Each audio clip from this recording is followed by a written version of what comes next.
वस्तुतः हम अनेक कामनाओं में बद्ध रहते हैं। उन कामनाओं के कारण असंतोष खड़ा रहता है। कामनाएं घटाई जाएं, असंतोष घटेगा। साथ साथ ये विचार करना चाहिए कि सारी कामनाएं पूरी होने वाली नहीं, कुछ पूरी हो सकती। एक सात्विक कामना होती है और एक रजतम प्रधान कामना होती है। सात्विक कामना वह है जो आवश्यक है और जिसको पूर्ण करना अपने शक्ति के अंदर है, और इसी देश काल में जो पूरी हो सकती है, ऐसी कामनाएं पूरी हो जाती हैं। और जब कामनाएं पूरी हो जाती हैं तो आदमी संतुष्ट हो जाता है। उसके बाद कामनाएं नहीं उठती उस संबंध में। और जो बड़ी कामनाएं ऐसी होती हैं कि वो वर्तमान में पूरी भी नहीं हो सकती हैं, शक्ति के बाहर भी हैं, बहुत आवश्यक भी नहीं है। अब अगर कुछ पूरी हो जाए तो उसके बाद कई कामनाएं उठ खड़ी होती हैं।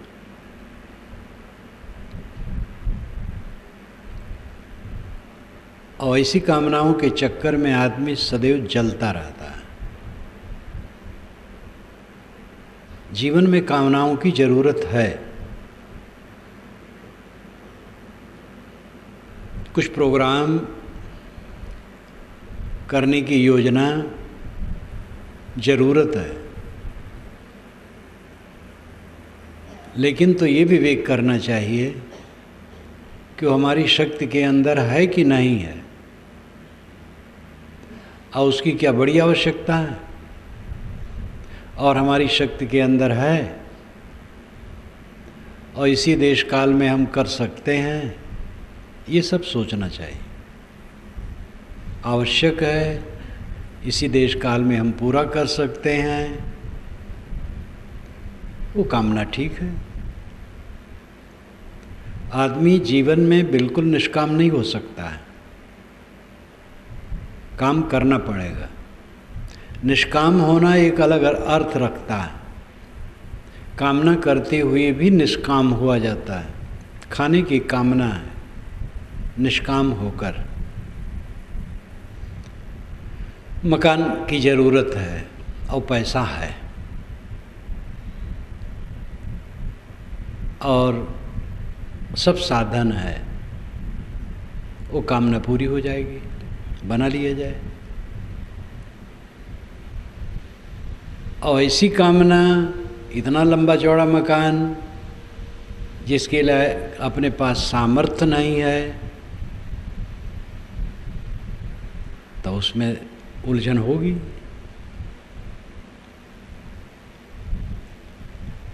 जीवन ऐसा है, केवल अध्यात्म में इसको नहीं गुजारा जा सकता है। व्यवहार सामने है सबके,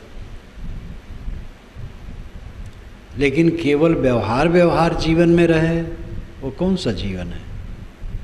व्यवहार हमारा अध्यात्म के लिए है, लेकिन व्यवहार है और अत्यंत उज्जवल है। मतलब चाँद सूरज की तरह साफ है, उसको ओझल नहीं किया जा सकता है, नज़रअंदाज नहीं किया जा सकता है। बस विवेक पूर्वक उसका प्रयोग होना चाहिए। आदमी आवश्यक वस्तुओं के अभाव में कम दुखी है, बेसमझी से और मन की लालसाएं बढ़ा करके दुखी।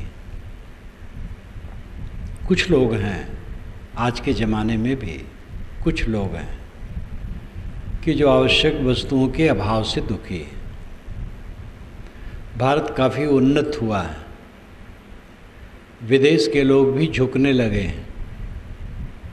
अमेरिका और इंग्लैंड ये दोनों भारत के महत्व को आंकने लगे हैं।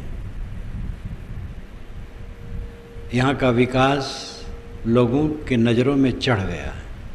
इतना होने पर भी यहाँ अभी बहुत से ऐसे लोग हैं जो सामान्य गुजर बसर की चीज़ों के अभाव से भी दुखी हैं।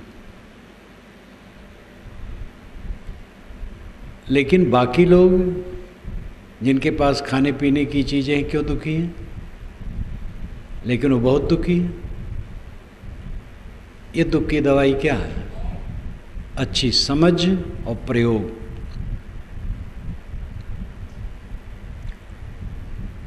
प्राणी पदार्थों और परिस्थितियों की कामना होती है। प्राणी पदार्थ परिस्थित, अनुकूल प्राणी पदार्थ परिस्थितियों की कामना होती है।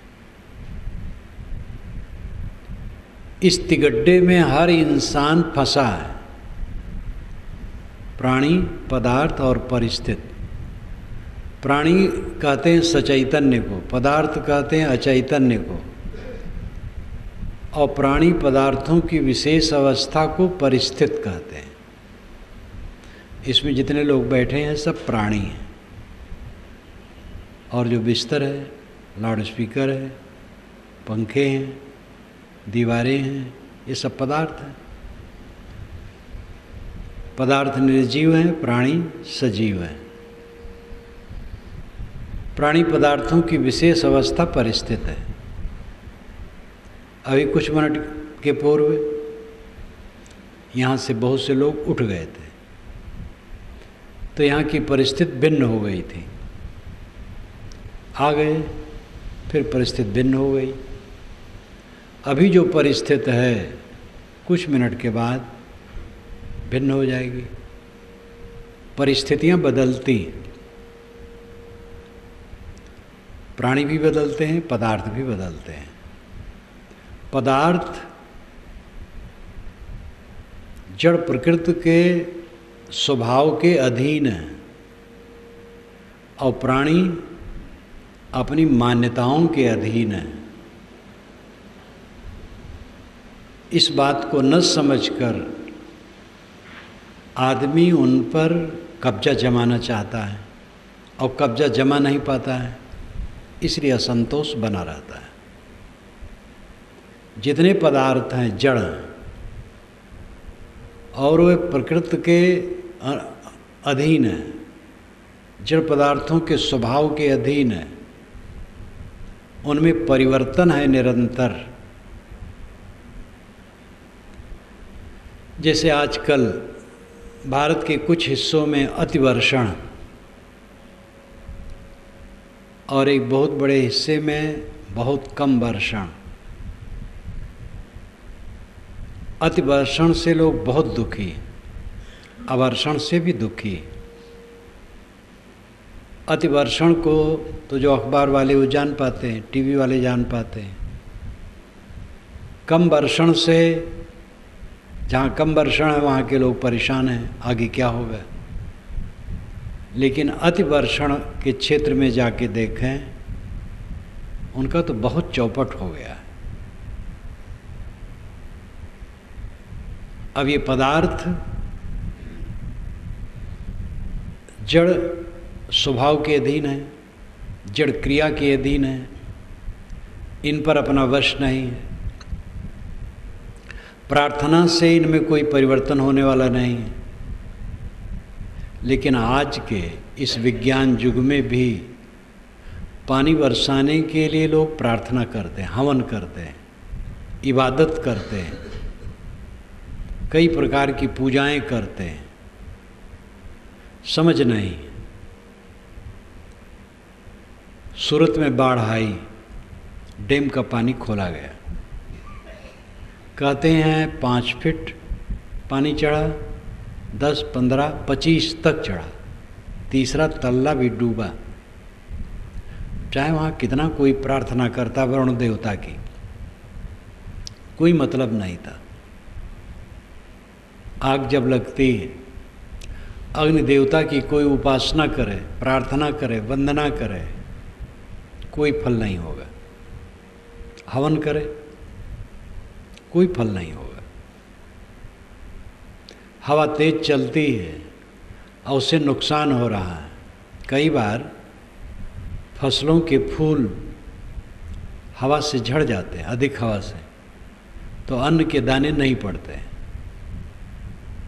हवा बहुत जोर से चल रही है, पवन देवता की प्रार्थना का कोई मतलब नहीं होगा, उसे कोई ज्ञान नहीं। हनुमान जी की प्रार्थना की जाए कि महाराज अपने पिता को जरा समझा दीजिए, पवन सुत हनुमान जी कहलाते हैं, उसमें भी कोई फल नहीं होगा। ये सब स्वाभाविक जड़ हैं।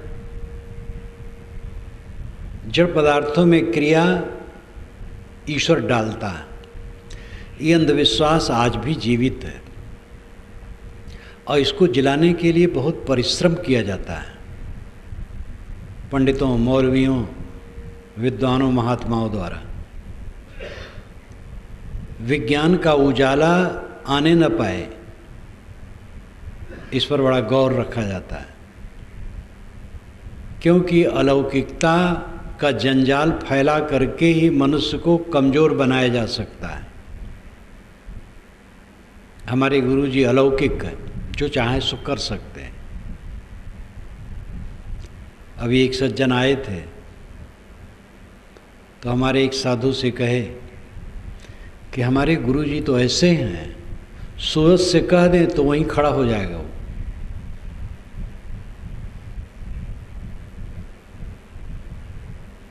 मैं तो एक मक्खी को भी कहूँ तो नहीं खड़ी होगी। एक मक्खी पर मेरा वश नहीं है, और ऐसे गुरु हैं कि सूरज को कह दे तो वहीं खड़ा हो जाएगा। अब इससे अधिक जोरदार प्रामाणिकता क्या हो सकती है? कैसा संसार है। लोग कहते हैं जड़ पदार्थों में क्रिया कैसे होगी? जड़ तो जड़, उनमें क्रिया कैसे हो जाएगी? जब ईश्वर उनको प्रेरित करेगा पदार्थों को, तब क्रिया होगी। ऐसे बुद्धि के धनियों को ये सोचना चाहिए कि जड़ पदार्थों की क्रिया ही उनकी संपत्ति है। जड़ पदार्थों में क्रिया स्वगत है, अनादि निहित है। अनादि से जड़ पदार्थों में क्रिया स्वभाव सिद्ध है। हर जड़ द्रव्य क्रियाशील है, निष्क्रिय कोई जड़ द्रव्य हो ही नहीं सकता। उसमें किसी देवता को क्रिया डालने की जरूरत नहीं है। लेकिन जड़ द्रव्यों को स्वतः क्रियाशील स्वीकार कर लेने के बाद दैववाद खतरे में पड़ जाएगा। पानी बरसता है प्रकृति के नियमों से, तो ईश्वर क्या करेगा बेचारा? इसलिए ईश्वर बरसाता है। वो ठीक से क्यों नहीं बरसाता है? तो इसका उत्तर कुछ नहीं है। ईश्वर दयालु है, समझदार है, कृपालु है, ठीक से क्यों नहीं बरसाता? सूरत में जब 80-90% घर डूब गए तो ईश्वर वहाँ था कि नहीं? जानता था कि नहीं? अखबार पढ़ने वाले यहाँ भी जान गए, ईश्वर शायद अखबार भी न पढ़ता हो, टीवी भी न देखता हो, और वहाँ उपस्थित भी न हो, तभी तो यह व्यवस्था हुई है। आदमी इतना व्यामोहग्रस्त है कि सत्य का मोती लेना नहीं चाहता है। असली ईश्वर की जांच कीजिए, नकली ईश्वर से काम नहीं चलेगा। असली ईश्वर समझिए। विश्वव्यापी नियम प्रकृति क्षेत्र में असली ईश्वर है। आदिदैविक ईश्वर, आदि भौतिक ईश्वर और आध्यात्मिक ईश्वर। हम ईश्वर को 3 दृष्टिकोणों से देख सकते हैं। आदि दैविक ईश्वर प्रकृति के नियम हैं। देव का अर्थ है प्रकृति शक्ति। मिट्टी, पानी, आग, हवा, चांद, सूरज, इनको वेदों में देव कहा गया है। और इनमें नियम हैं अपने, वो नियम ही आदिदैविक ईश्वर हैं, उनको पहचाने तो भ्रम नहीं रहेगा। वे बेजान हैं, उनमें चेतना नहीं। आप अपने शरीर को देख लीजिए, आपकी आंत बेजान है और आप जानदार हैं। आप खाने में असावधानी करेंगे, आंत दंड देगी। आप चेतन हैं, असावधानी करते हैं। आंत अचेतन है लेकिन उसमें असावधानी नहीं है। तुम्हें नियम है, स्वभाव है, कंप्यूटर की तरह है। जो करो आपके सामने वो कर देगी। ज़्यादा खाओगे पेट खराब हो जाएगा, बहुत कम खाओगे उससे भी कष्ट होगा, संतुलित खाओगे सुखी रहोगे।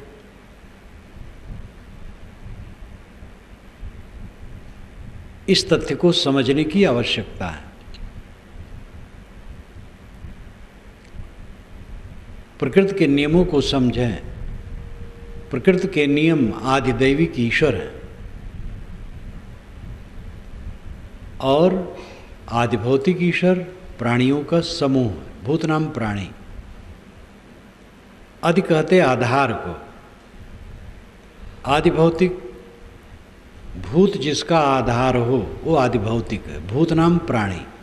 भूत के कई अर्थ होते हैं। भूत का अर्थ जड़ तत्व भी है, मिट्टी, पानी, आग, हवा। भूत का अर्थ बीता समय है। भूत का अर्थ सत्य है, सत्य को भी भूत कहते हैं। तादात्मता को भी भूत कहते हैं। ब्रह्म भूत हो गए यानी ब्रह्मलीन हो गए। भूत, भूत प्रेत को भी कहते हैं जो काल्पनिक हैं। भूत के कई अर्थ होते हैं लेकिन यहाँ भूत का अर्थ है प्राणी, देहधारी प्राणी।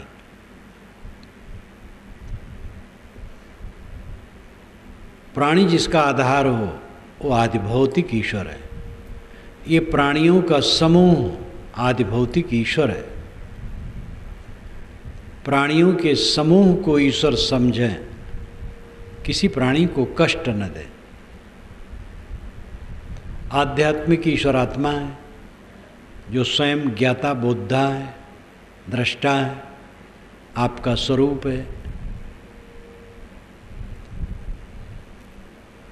इस वास्तविकता को समझें।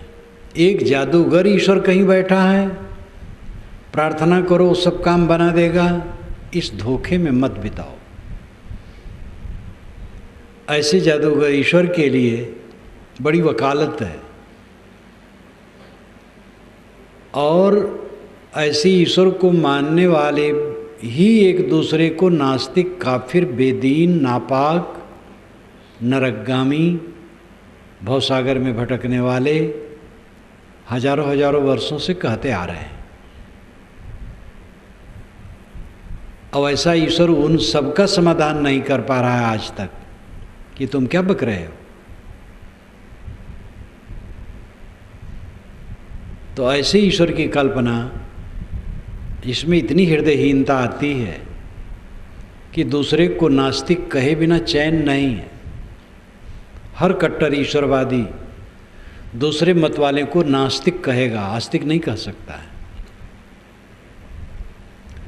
लेकिन जो सत्य ईश्वर को समझता है वो किसी को नास्तिक नहीं कह सकता। दुनिया में एक व्यक्ति भी नास्तिक नहीं। नैतिकता को सब मानते हैं। तो जड़ पदार्थ अपने नियमों के अधीन है, उन पर आप अधिकार नहीं कर सकते। जैसे अभी आभूषण है, अब इसको लेकर के कोई रोए तो कोई फायदा नहीं। अपना काम कीजिए, बरस देगा काम हो जाएगा, नहीं भी बरसेगा तब भी हो जाएगा। अनेक सूखा, अनेक दाहा आया है और गया है, अब उसका ख्याल भी नहीं होता है। जिसमें अपना वश नहीं है उसको लेकर के पीड़ित होने से क्या होगा? जो करने योग्य वो काम करो। अंग्रेज गवर्नमेंट के ज़माने का सूखा देखा गया है, और कठोर सूखा, भयंकर सूखा। तब इतना प्रबंध कहाँ था?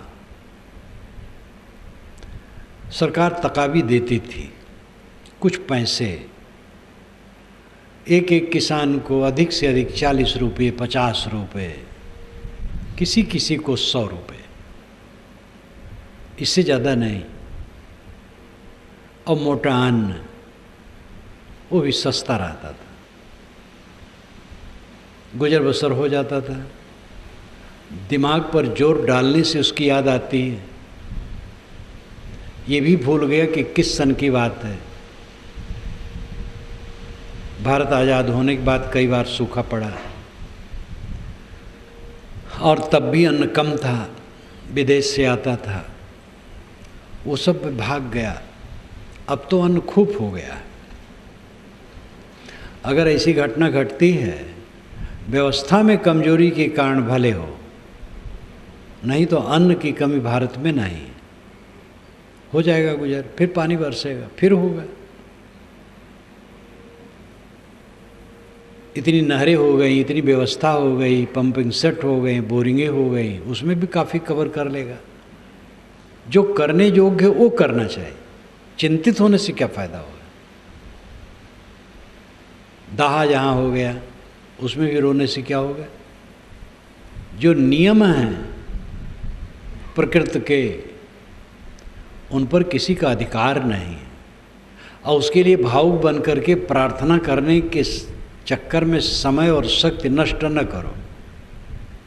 पुरुषार्थ करो, श्रम करो, काम करो, रचनात्मक काम करो। पदार्थ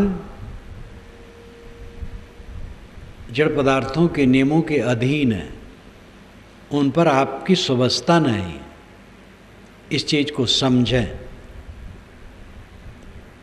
प्राणी मान्यताओं के अधीन है, उन पर भी आपकी सुव्यवस्था नहीं।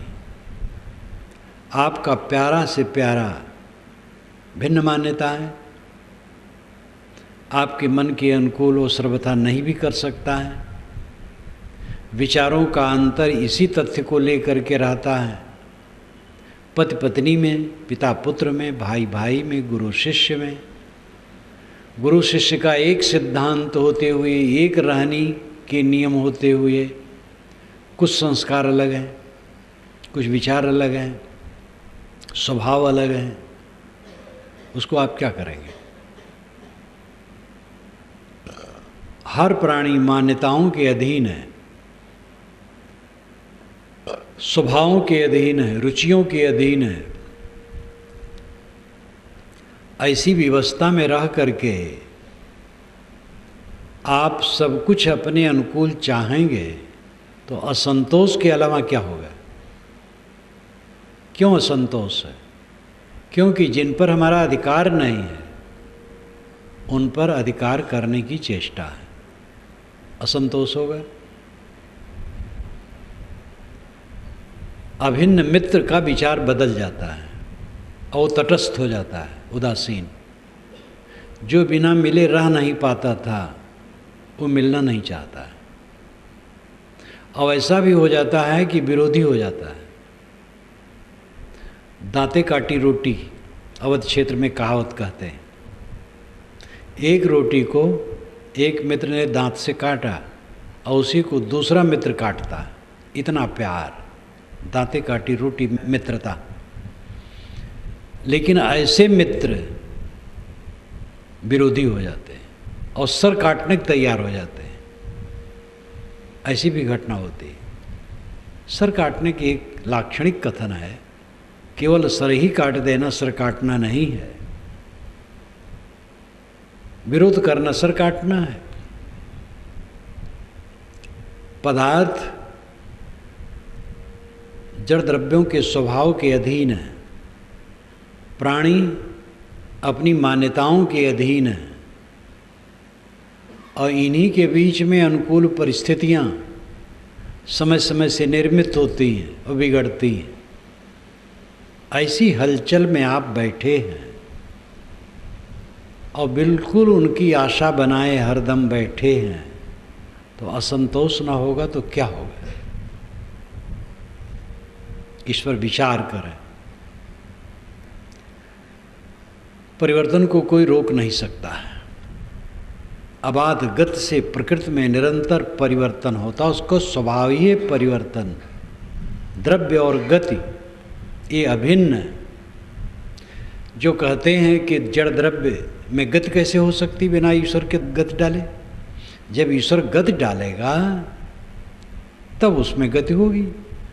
जड़ तो गतिहीन है। ये जो हवा इस समय पूर्वी चल रही है, बंगाल तरफ से ईश्वर ढकेल रहा है, और जब पश्चिमी चलने लगेगी तो पंजाब चला गया होगा, ईश्वर वहाँ से ढकेलेगा।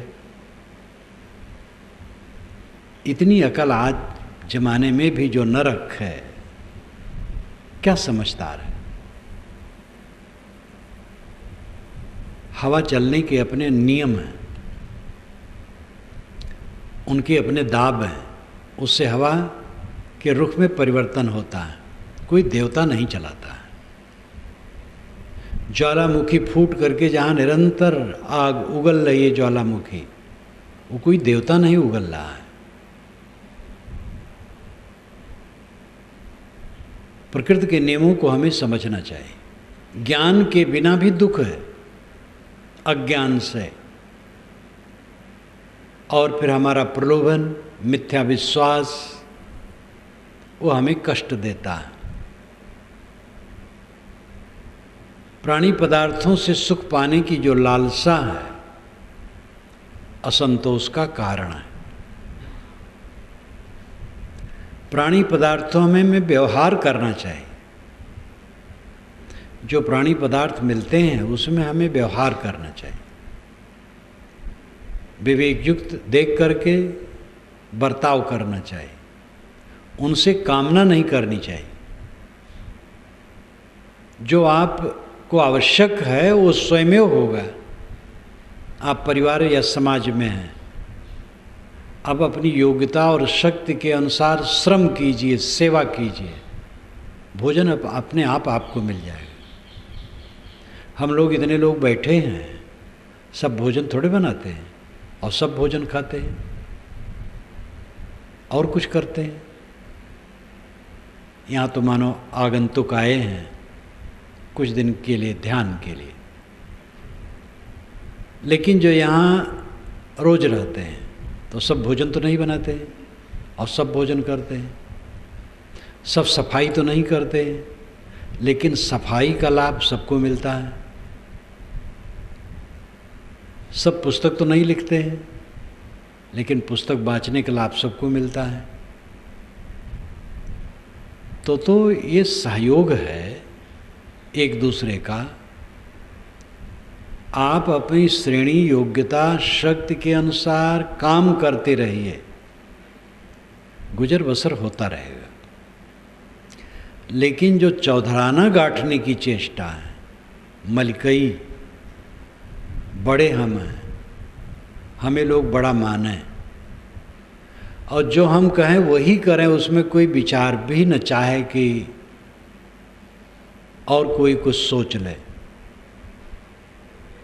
और जैसे हम कहें तैसे सब उठे बैठें, हमारी उंगली पर नाचें, सारी सुविधाएं हमें मिलें, ये तृष्णा कभी संतोष लेने नहीं देगी। एक छोटा बच्चा भी, उसको भी अभिमान है अपने आप का। यहाँ छोटा बड़ा कौन है? मर्यादाएं हैं, उम्र की मर्यादा और पद की भी मर्यादा, योग्यता की भी मर्यादा होती है। कुछ मर्यादाएं हैं, उन मर्यादाओं में बंध करके मर्यादा से रहना चाहिए। लेकिन जिसकी कम उम्र है उस पर हम अपनी बातों को लाद नहीं सकते हैं। जो पद में हमसे छोटा है उस पर हम अपनी बात लाद नहीं सकते हैं, इसलिए हमें विनम्र रहना चाहिए। बड़ा कहलाने वाला विनम्र रहे, छोटा कहलाने वाला विनम्र रहे। अंत में छोटा बड़ा बीच की बात है। साहब ने कहा है, ऊंच नीच है मध्य की बानी, एक है पवन एक है पानी। ऊंच नीच बीच की भाषा है। जीव स्वरूपतः समान है, सजाती है। सारे जीव की उम्र एक है, अनादि अनंत। उसमें छोटा बड़ा कौन है? देहधारी होने से उम्र का अंतर है, देह की उम्र का अंतर है।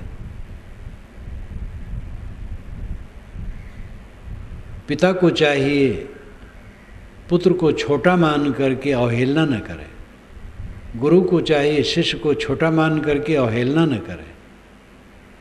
बड़े भाई, बड़े गुरु भाई छोटे भाई और गुरु भाई को छोटा मान के अवहेलना न करे। पति पत्नी की बात, अभी भी पुरुष देवियों के साथ सब लोग अच्छा व्यवहार नहीं करते हैं। पढ़े लिखे हैं, देवियाँ भी पढ़ी लिखी हैं, लेकिन बैठ करके बात करना प्रेम से, समता से, सुलझाना, अपनी बात कहना, उसकी बात सुनना और समता से सुलझाव के चलना, ऐसे कम लोग हैं। पुरुष हैं बस गरम बोलेंगे, डांट के कहेंगे, आर्डर सीधे देंगे। कितनी देवियों को बहुत तकलीफ होती है। तो ये सब अहंकार दुख के सिवा और कुछ पैदा नहीं करेगा। सब मित्र हैं, छोटे बड़े सब मित्र हैं। हमें असंतोष क्यों होता है?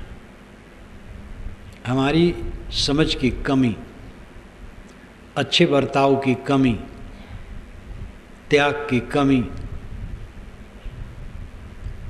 हमारे जीवन में दुख पैदा करती है। हम समझते हैं पैसे रुपए हो जाने से वह सुख मिल जाएगा जो निर्मल है, एकांतिक है, स्थिर है, जिसमें दुख का लेश भी नहीं है। लेकिन ये महाभ्रम है। संयोग जनित पदार्थों में वो सुख मिलना असंभव है। किसी भी बड़ी लौकिक उपलब्धि के पहले आकर्षण तो उसमें होता है, अविवेकवश, कि जब ये हो जाएगा बस खूब आनंद कंद हो जाऊंगा।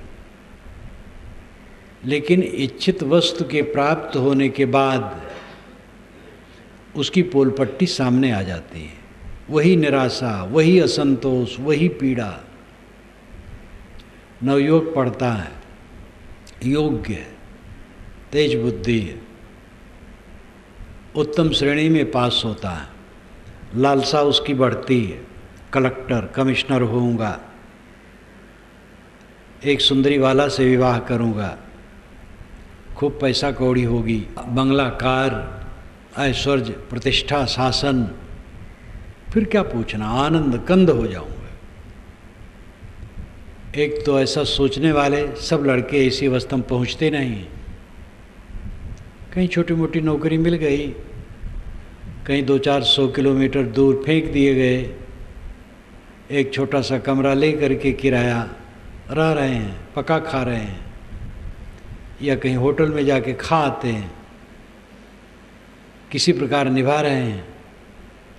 कुछ लोग कलेक्टर कमिश्नर भी हो जाते हैं, लेकिन कलेक्टर कमिश्नर से जाके पूछो वो कितने सुखी।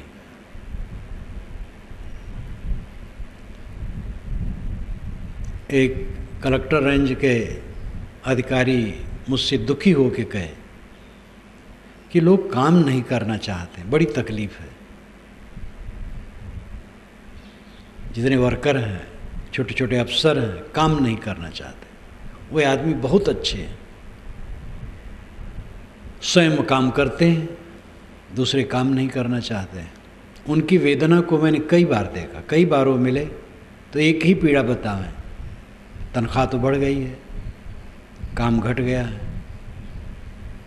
सरकारी नौकरी पा जाने पर तो लोग समझते हैं पेंशन है, पेंशन मिल गई अब। तो ये दुर्भाग्यपूर्ण है। असंतोष उपलब्धियों के बाद ज्यों का त्यों बना रहता है। इच्छित उपलब्धियों के बाद भी असंतोष ज्यों का त्यों बना रहता है। किसी जवान को पुत्र न हो और 10 वर्ष हो गए हों विवाह हुए, तो पुत्र का स्वप्न देखता है, और पुत्र हो जाएगा फिर क्या पूछना है। पुत्र हो जाने के बाद कदाच पुत्र हो गया, थोड़े दिन में उसका असंतोष बराबर आगे बढ़ता चला जाता है। ये असंतोष की दवाई लौकिक उपलब्धि नहीं है, मूल में ही सोचना असंतोष क्यों, क्योंकि समझ सही नहीं। हम ऐसी वस्तुओं पर अपना मन निर्भर करते हैं जो हर समय गतिशील है, जो एक क्षण रुकती नहीं, बदलती रहती, उसमें हमारी सुवस्था नहीं। उनके उपभोग के बाद और तृष्णा बढ़ती है, असंतोष बढ़ता है, दुख बढ़ता है। उसी परिवर्तनशीलता में मृत्यु जो सबसे भयावह है वो सामने खड़ी रहती है। जहाँ ज़्यादा प्रेम होता है उसके मरने का भय तो स्वाभाविक लोगों को बना रहता है। प्रिय पुत्र, प्रिय पति, प्रिय पत्नी, प्रिय भाई, जो भी प्रिय है, ज़्यादा कामकाजी। इंदिरा गांधी ने एक बार बहुत बढ़िया बात कही थी, वो सबकी बात है कि जो लोग मरने वाले के लिए रोते हैं, उनके लिए थोड़े रोते, अपने लिए रोते हैं, क्योंकि उनको सुविधा थी उनसे और सुविधा छिन गई। ये बात सबकी है, लेकिन याद आई, उन्होंने कहा था, अखबार में एक बार पढ़ा था। अच्छी बातें तो सबके दिमाग में आती हैं, सभी कहते हैं। घर में एक ऐसा व्यक्ति हो जो निकम्मा हो, मर जाए, कोई परेशानी नहीं होती, और अगर वो ज़्यादा परेशान करने वाला हो तो खुशी होती। अपना ही पुत्र हो, खाट पर पड़ा हो, डॉक्टर ने कह दिया हो ये खड़ा नहीं होगा आप, और आप लोगों को सेवा इसकी जीवन भर करना पड़ेगा, उठाना, बैठाना, टट्टी कराना, उसकी टट्टी धोना, उसके मुख में ग्रास डालना, सब कुछ करना पड़ेगा। ऐसे पुत्र को माँ बाप भी चाहेंगे अब ये न रहे तो अच्छा है। तो इस परिवर्तनशीलता को कौन रोक सकता है? भय बना रहता है, प्रिय छूट न जाए। प्रिय कब तक है? वो कामकाजी, कामकाजी ना हो, प्रिय नहीं रहेगा। इसलिए सारी प्रियता का केंद्र कहाँ है? आत्मा में। हम सबको प्रिय क्यों देखना चाहते हैं? क्यों देखते हैं? अपने प्रियतम के लिए, जो प्रियतम आत्मा है, उसी सुख के लिए। सरल भाषा में कहें तो अपने लिए हम सब चाहते हैं। जब अपने लिए सब पत्नी को, पति को, पुत्र को, भाई को, धन को, पद को, प्रतिष्ठा को अपने लिए चाहते हैं। जब अपने लिए चाहते हैं तो हम अपने ही का विश्लेषण क्यों न करें? हम हैं कौन? अपने का विश्लेषण कर लें तो असंतोष मिट जाएगा। ये स्वयं आत्मा है जो सबको चाहता है, वो भूल करके चाहता है, समझ नहीं पाता है। अखंड सुख वह पदार्थों को बटोर करके चाहता है और प्राणियों को बटोर करके अखंड सुख उसे मिलेगा, ये सबसे निष्काम होकर। आत्मा का स्वरूप ही निर्मल है,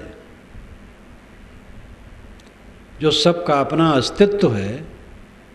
अस्ति कश्चित स्वयं नित्यम बोध प्रत्यय लंबना। स्वामी शंकराचार्य ने विवेक चूड़ामणि में कहा है, अस्ति कश्चित स्वयं नित्यम बोध प्रत्यय लंबना। अस्ति है कश्चित कोई, स्वयं खुद, नित्यम सदा, बोध प्रत्यय बोध प्रवाह, ज्ञान की धारा, आलंबना सहारा, ये इसका शब्दार्थ हुआ। भावार्थ है कोई, स्वयं, नित्य, सत्ता है, जो ज्ञान प्रवाह का आधार है। हमारा ज्ञान प्रवाह हर समय चलता है, हर समय मैं जानता हूँ। जागृत अवस्था में मैं जानता हूँ, स्वप्न अवस्था में मैं जानता हूँ, सुषुप्ति अवस्था में सबके अभाव को जानता हूँ। तीनों अवस्थाओं में आत्मा ज्ञाता है। ये ज्ञान का आधार कोई एक निश्चित स्वयं सत्ता है। इस आदि मंत्र का यही अर्थ है। काम भर के सारे शब्द स्वामी जी ने इसमें दिया है। अस्ति है कश्चित कोई, स्वयं खुद, नित्यम सदा। कोई नित्य स्वयं सत्ता है, जो ज्ञान का आधार है। वो कौन है? वही आप है। आप स्वयं ज्ञान के आधार हैं,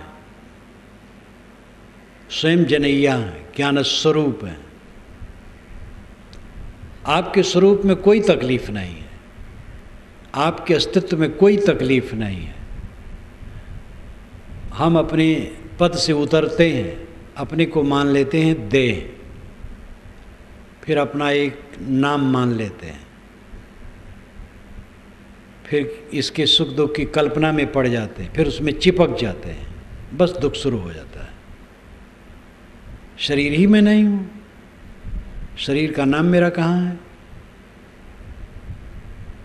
नाम रूप झूठे। शरीर की यात्रा चलती रहेगी, चिंता मत करो, इसके नाम रूप झूठे हैं। मेरा स्वरूप तो बिल्कुल निर्मल है, शुद्ध है, नर नारायण रूप है, तू जन जाने दे। ये कबीर साहब की आदि साखी। स्वामी शंकर का आधा श्लोक मैंने कहा था, ये कबीर साहब की आदि साखी है। नर नारायण रूप है, तू जन जाने दे। तू नारायण है, दे नहीं, अपने को समझ। आप में दुख का लेश भी नहीं। सबको अपने आत्मा का ठीक से परिचय करना चाहिए। आत्मज्ञान अध्यात्म के क्षेत्र में मुख्य विषय है। आत्मज्ञान, अपने को पहचानना। जो अपने को ठीक से पहचान लेगा, वह समझ लेगा कि दुख नाम की चीज़ मेरे अस्तित्व में कहीं नहीं। दुख एक भ्रम है। दुख क्या? सुख की कल्पना करके दुख पैदा होता है। अनादिकाल से स्वरूप के अज्ञान से विषयों में आसक्ति हो गई है, इसलिए विषयों में सुख की कल्पना है और उसको पाने के लिए हाथ पैर मारते रहते हैं और मिलती नहीं ये चीज़। सामान्य को नहीं, बड़े बड़े धनियों को नहीं मिलती। एक बार ऐसी छोटी सभा में गया था जहाँ करोड़पति लोग थे, 50-60 लोग रहे होंगे, डाबर, भंडारी, कोठारी, मारवाड़ियों के जो सरनेम होते हैं, किसी के चेहरे पर रौनक नहीं थी। और बात याद आई, गत बरस जब कलकत्ता से मैं लौटा था तो कई लड़के बंगाल के यहाँ कॉलेज में पढ़ते हैं, वो उसी में उनका रिजर्वेशन था। एक लड़के का तो मेरे सामने था, उसका मित्र सामने आके बैठ गया, ज़्यादा संवेदनशील था। उसने कहा, महाराज इस पूरे डिब्बे में आप लोग जो 2-3 हैं, इनके समान मैं किसी को प्रसन्न नहीं देखता हूँ पूरे डिब्बे में। हमने कहा, भाई ये तो आप समझे कुछ। कहे, आप लोग जितना प्रसन्न देखते हैं कोई नहीं दिख रहा, क्या कारण है? अब वो ऐसा रहा होगा, विचारक, चिंतक, सोचता होगा, परखता होगा। हम क्यों हरदम उदास बने रहते, दुखी बने रहते हैं? प्राणी पदार्थों की मान्यताओं का दाब हमारे दिमाग पर बना रहता है, इसलिए हरदम खिन्न, दुखी, असंतुष्ट। क्या हो जाएगा? कोई मर जाएगा, कोई नई बात है। प्रिय का वियोग हो जाएगा, अप्रिय का संयोग हो जाएगा, अप्रिय का संयोग होने के बाद वो भी वियुक्त हो जाएगा। बीमारी आ जाएगी, चली जाएगी, अपमान हो जाएगा, सम्मान भी आ जाएगा। इस सब में क्या रखा है? जब तक हम भौतिक धरातल से अपने मन को ऊपर नहीं उठाएंगे, तब तक ये अवसाद, ये पीड़ा, ये वेदना, ये असंतोष, ये दुख मिटेगा नहीं। 10 वर्ष के पूर्व आपको अपमान मिले थे, सम्मान भी मिले थे, अनुकूल प्राणी पदार्थ मिले थे और प्रतिकूल भी मिले थे। आज कुछ है? 20 वर्ष के पूर्व, 30 वर्ष के पूर्व, 50 वर्ष के पूर्व कल मिले थे, आज वो है। ट्रेन में हम बैठते हैं, प्रेमी मिल जाते हैं, व्यंग करने वाले मिल जाते हैं, दोनों छूट जाते हैं। यहाँ क्या रहता है?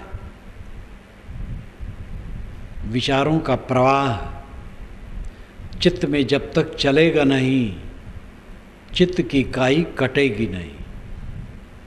इसी काई में पड़े सब सड़ रहे हैं सदा से। कोई नई बात जीवन में क्या किया आपने? सोचिए। खाया, रूप देखा,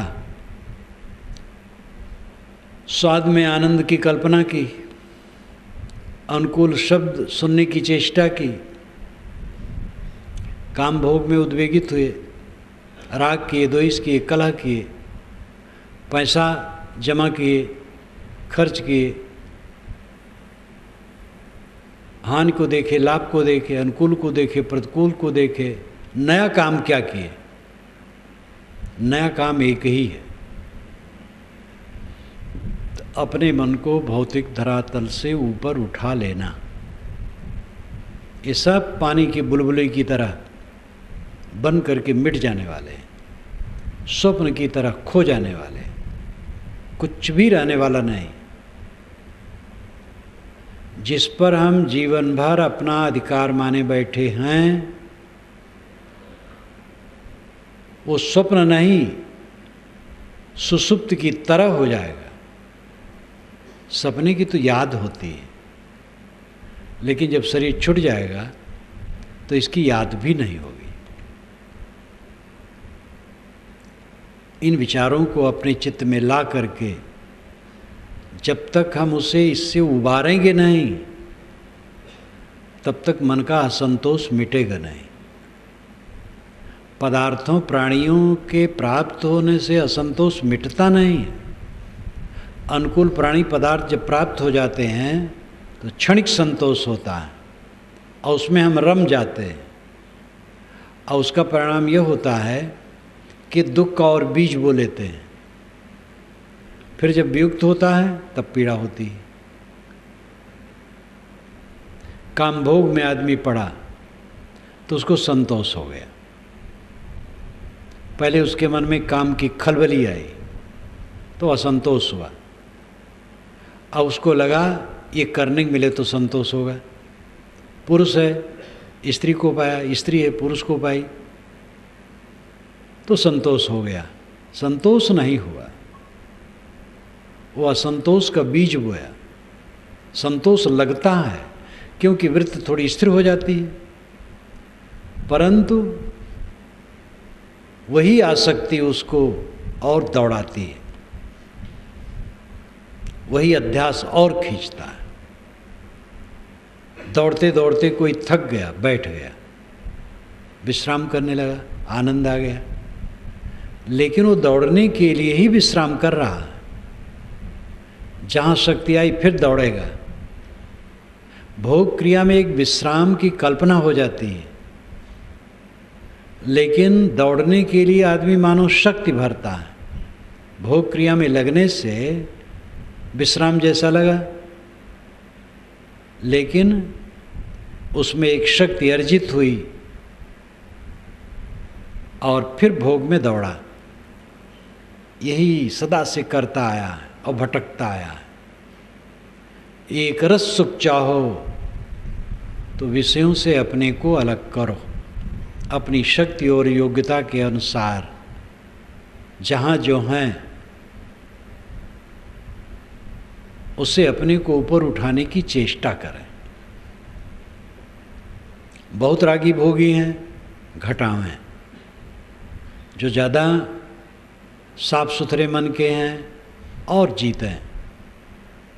जो काफ़ी ऊपर उठ गए हैं पूरा जीत लें।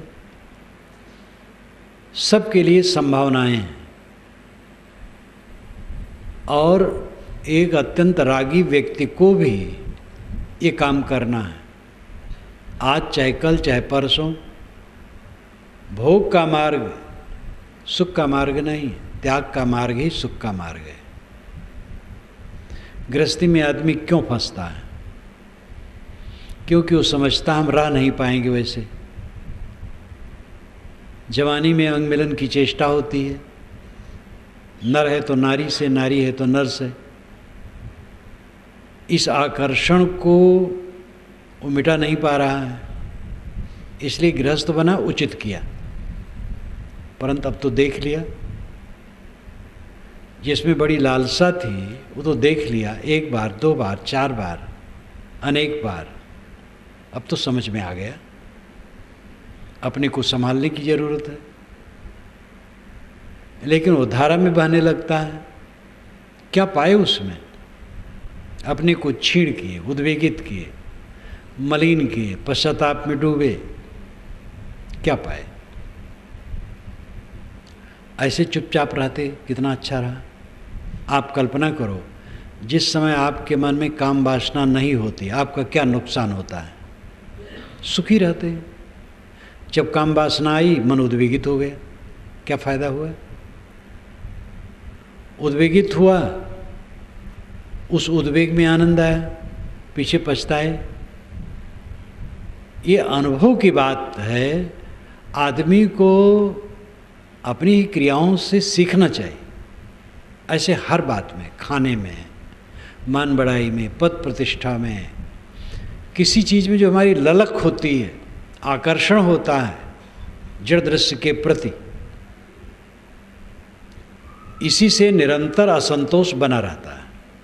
असंतोष का कारण हम समझते हैं कि चीज़ें नहीं मिली। जितनी चीज़ें मिलती 1000 गुना ज़्यादा मिल जाए तो लाख गुना असंतोष बढ़ जाएगा। बिना विवेक के कभी संतोष नहीं हो सकता है। भोग से संतोष कहीं होता है। भोग से संतोष का आभास होता है, भ्रम होता है। त्याग से ही संतोष होता है, हट करके ही संतोष हो सकता है। अपने को पहचानो। आपका स्वरूप निर्मल है, शुद्ध चेतन है। ध्यान की गहराई में पहुंच करके ही आत्मा का अनुभव होता है। ध्यान की गहराई में पहुंचने वाला अनुभव करता है देह अलग है, मैं अलग हूँ और सारे बंधनों से मैं मुक्त हूँ। जब तक उस गहराई में न पहुँचे परिश्रम करना चाहिए, घबराना नहीं चाहिए। 10 बार भूल हो 11वें बार सावधान, 100 बार भूल हो 101वें बार सावधान। कभी घबराओ मत,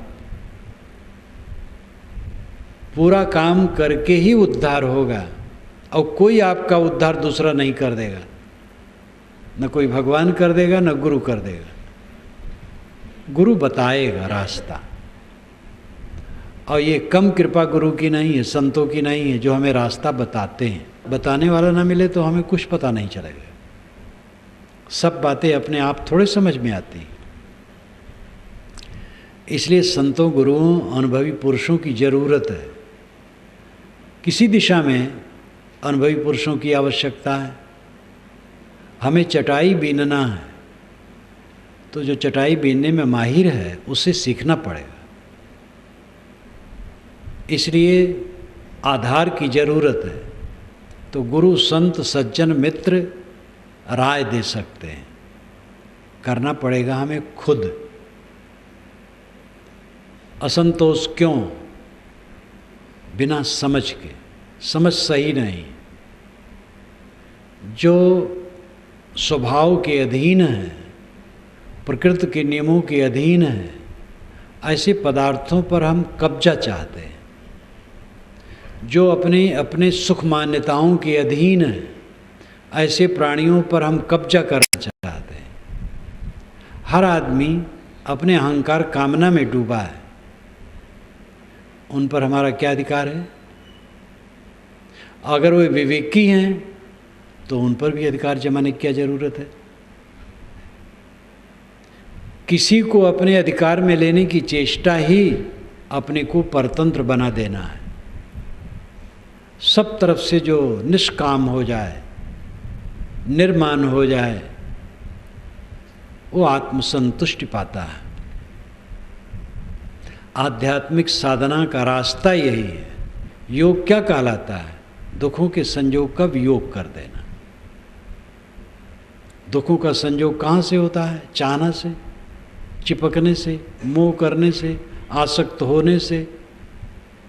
आदत है अनाद काल से चिपकने की, प्राणी पदार्थों में आबद्ध होने की, आसक्त होने की। और इसकी मात्रा जितनी अधिक होगी उतना असंतोष होगा। अज्ञानवश, भ्रमवश असंतोष होता है, और अज्ञान भ्रम के कारण चल विचल प्राणी पदार्थों में मोह करने के कारण से वो असंतोष और बढ़ता है। विवेक ज्ञान प्राप्त करें। मेरा अपना स्वरूप निर्मल है, अद्वितीय है, असंग है, निर्वयव है, कैवल्य है, शुद्ध है।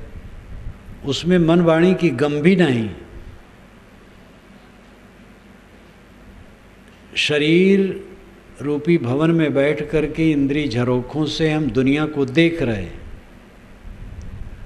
अभी ये भवन टूट जाए, संसार का पता नहीं रहेगा कहाँ गया। संसार रहेगा अपनी जगह पर, हमें पता नहीं रहेगा। सारा संसार आत्मा से बिल्कुल अलग है। अपने आत्मा की दूरी इससे समझें, ध्यान द्वारा इसको और पक्का करें। अंदर का असंतोष, मन का असंतोष हमारे अज्ञान और विजात पदार्थों के मोह के बस है। हम अज्ञान के अधीन हैं, स्वरूप का ज्ञान नहीं है। और जो विजाति वस्तु है, स्वरूप नहीं है, पर है, स्व नहीं है, पर है। पर में मोह है, इसलिए असंतोष है। पर से लौटकर स्व में आ जाना, यही हंसत्व है। नीर क्षीर विवेक किया, नीर को छोड़ दिया, क्षीर को ले लिया। अनात्मा का मोह छोड़ दिया।